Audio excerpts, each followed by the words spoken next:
మాది కల్వకుర్తి దగ్గర ఎల్లమ్మ రంగాపురం. మేము బిఎన్ఎడీలు ఉంటాం టీచర్స్ కాలనీలో. నాకు బాగా సుస్తయింది. హాస్పిటల్లో పండి తిరిగిన 17 మంది డాక్టర్లు అయిపోయారు. స్టార్ హాస్పిటల్కి పోయినా, లాస్ట్ అపోలో హాస్పిటల్కు ఫస్ట్ పోయినా, కోమాలకు పోయిండు. తర్వాత వచ్చినాక అమాసకు సుస్థ అవుతుండే. తర్వాత ఇక ఏ ట్యాబ్లెట్ వేసినా, ఏ డాక్టర్ దానికి పోయినా, ఎవరి దగ్గరికి పోయినా కాలు కట్టు పెట్టినా కూడా సెట్ కాలే. తర్వాత మళ్ళీ సుస్థ అయ్యిండు. యథావిధి వెనక్కి పడిపోతుండు, పక్కకు అవుతుండు, వాకింగ్ పోతుండు, కింద పడ్డట్టుగా వస్తుండు.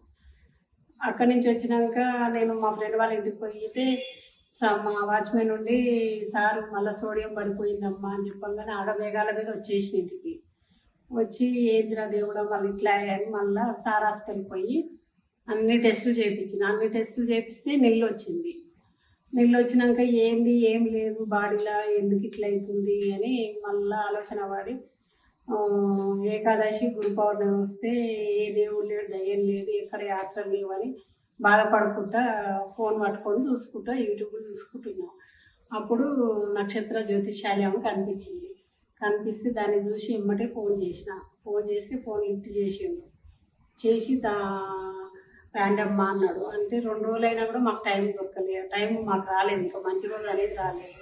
తర్వాత రోజు మంగళవారం నాకు ఖచ్చితంగా పోదామని ఎంత ట్రై చేసినా నేను లేని కుక్కడిపల్లి ఉన్నా, రేపు కలవండి అన్నాడు. సరే అని తెల్లారు పోదామనే వరకు మా సార్ బాగా సుస్థ ఉన్నాడు.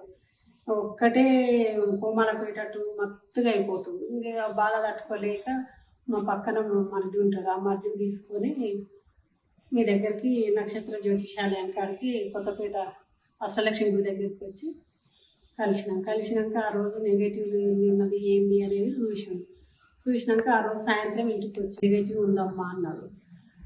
నెగిటివ్ అయిపోయినాక బాడీలో బాగుందమ్మా, బాడీలో నెగిటివ్ తీసేస్తే మంచిగా అవుతాడు అని చెప్పింది. గ్యారెంటీ ఇచ్చిండు. గ్యారెంటీని బట్టి నేను ముందుకు ఫాలో అయినా.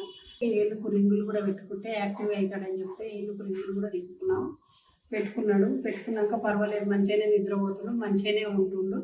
ట్యాబ్లెట్లు వేస్తే మత్తుగా నిద్రలోకి వెళ్ళిపోతుండు. ఇంకా ట్యాబ్లెట్లు బంద్ చేసినాం మొత్తానికి. నెగిటివ్లు అన్నీ తీసేసినాక హెల్తీగా ఉన్నాడు. నేను ఇప్పటికి 16 రోజులు 17 రోజులు అయింది బంద్ చేసి. ఇప్పుడు ట్యాబ్లెట్ లేకుండా అల్కానే ఉండు. ఊరికి తీసుకోకపోతే కూడా యాక్టివ్గా ఉన్నాడు, మంచిగానే ఉన్నాడు.